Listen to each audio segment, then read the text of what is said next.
కళ్ళు తాగిన కోతిని మందు తాగిన మనిషిని ఎవ్వరు ఆపలేరుల్లా. అట్లుంటది మరి గవాలతోనైతే.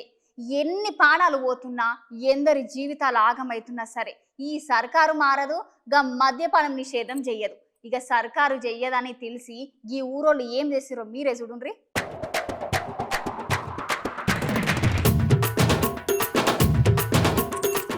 ఎన్ని ప్రభుత్వాలు వచ్చినా ఏ పార్టీ నాయకుడు గెలిచినా కూడా నిర్మూలించలేని ఒకే ఒక పని మద్యపాన నిషేధం.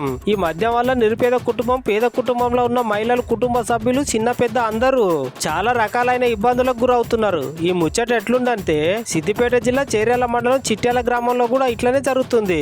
మద్యం ఏరులై పారుతుంది. ఆ గ్రామంలో విచ్చలవిడిగా మద్యం అమ్మకం జరుగుతుంది. అందుకనే గా ఊర్లో ఉన్నటువంటి ఆడోళ్ళందరూ కలిసి మద్యం షాపుల దగ్గర గొడవకు దిగి ఆందోళన చేస్తున్నారు. ఎందుకంటే ఒక ఊర్లో ఉంటే ఒకటే బెల్ట్ షాప్ ఉంటది, కానీ ఊర్లో మాత్రం 10కి పైగా మద్యం షాపులు ఉండేసరికి ఆ మహిళల భర్తలు అందరు తెల్లారిన కానుంచి పొద్దు ముఖ్యదాకా ఆ మద్యం షాప్ లోనే వండుకుంటూ తాగుడుకు బానిసలు అవుతున్నారట. అక్కడున్న మహిళలు అందరు కలిసి అబ్కారీ శాఖ వాళ్ళకి చెప్పినా కూడా వాళ్ళైతే నిమ్మకు నీరెత్తినట్లే ఉంటున్నారట. ఆ మద్యం అమ్మే దుకాణదారుని వద్ద నుంచి పైసలు తీసుకొని వాళ్ళకి ఎలాంటి హాని కలగకుండా మద్యం అమ్మకానికి కొనసాగిస్తున్నారు. పాపం ఆడవాళ్ళు పొద్దున్న దాకా కాయ కష్టం చేసిన కూలి పైసలు వాళ్ళ భర్తలు వాళ్ళ పిల్లలను కొట్టి మరి వాళ్ళ ఇంట్లో ఉన్న సామాన్లను తీసుకుపోయి షాప్ లో కుదవబెట్టి మరీ తాగుతున్నారట.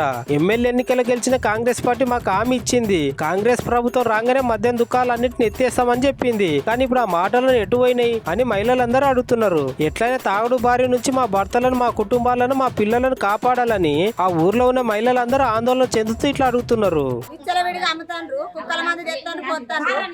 మాకు చాలా భయంకరం ఉన్నది. మీకు 10,000 నమస్కారము.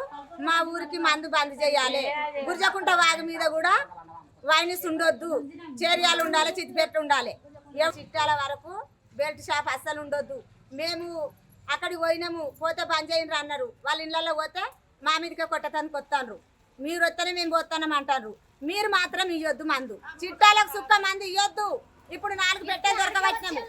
4 పెట్టెలు దొరకబట్టే మాకు కలవాడి మళ్ళీ పెట్టెలు తీసుకొని పోయినరు. మీరు ఎందుకు, మీ రాజకీయం ఎందుకు మమ్మల్ని చంపేతందుక? మీరు బెల్ట్ షాపులు పెట్టి మొగళ్ళ కుక్కల మంది ఇచ్చి ఆడలను చంపమంటారా? చిన్న పిల్లలు ఒకళ్ళకి ఆడపిల్లలు ఉన్నారు, ఒకళ్ళకి మగ పిల్లలు ఉన్నారు. మరి వాళ్ళని మొగడు దాగొచ్చి చంపబట్టే మరి వాళ్ళ బతుకులేంది? మీ రాజకీయం ఏంది? మీరు తిరిగి మంది ఇచ్చులు ఎందుకు? మరి మమ్మల్ని చంపేతందుక? నాకు ఈ కుటుంబానికి మా చిట్టాల వరకు చుక్క మందు రావద్దు. ఈ చిట్టాల గ్రామంలో మందు విచ్చలవిడిగా అమ్మడం వల్ల ప్రతి ఒక్క కుటుంబాలు నాశనం అవుతున్నాయి. వాళ్ళు తాగి పిల్లలను పెళ్ళాలను ఎటు అనేది అర్థం కాకుండా వాళ్ళు మరీ అసభ్యకరంగా ప్రవర్తిస్తున్నారని మేము గవర్నమెంట్కు విజ్ఞప్తి చేస్తున్నాం.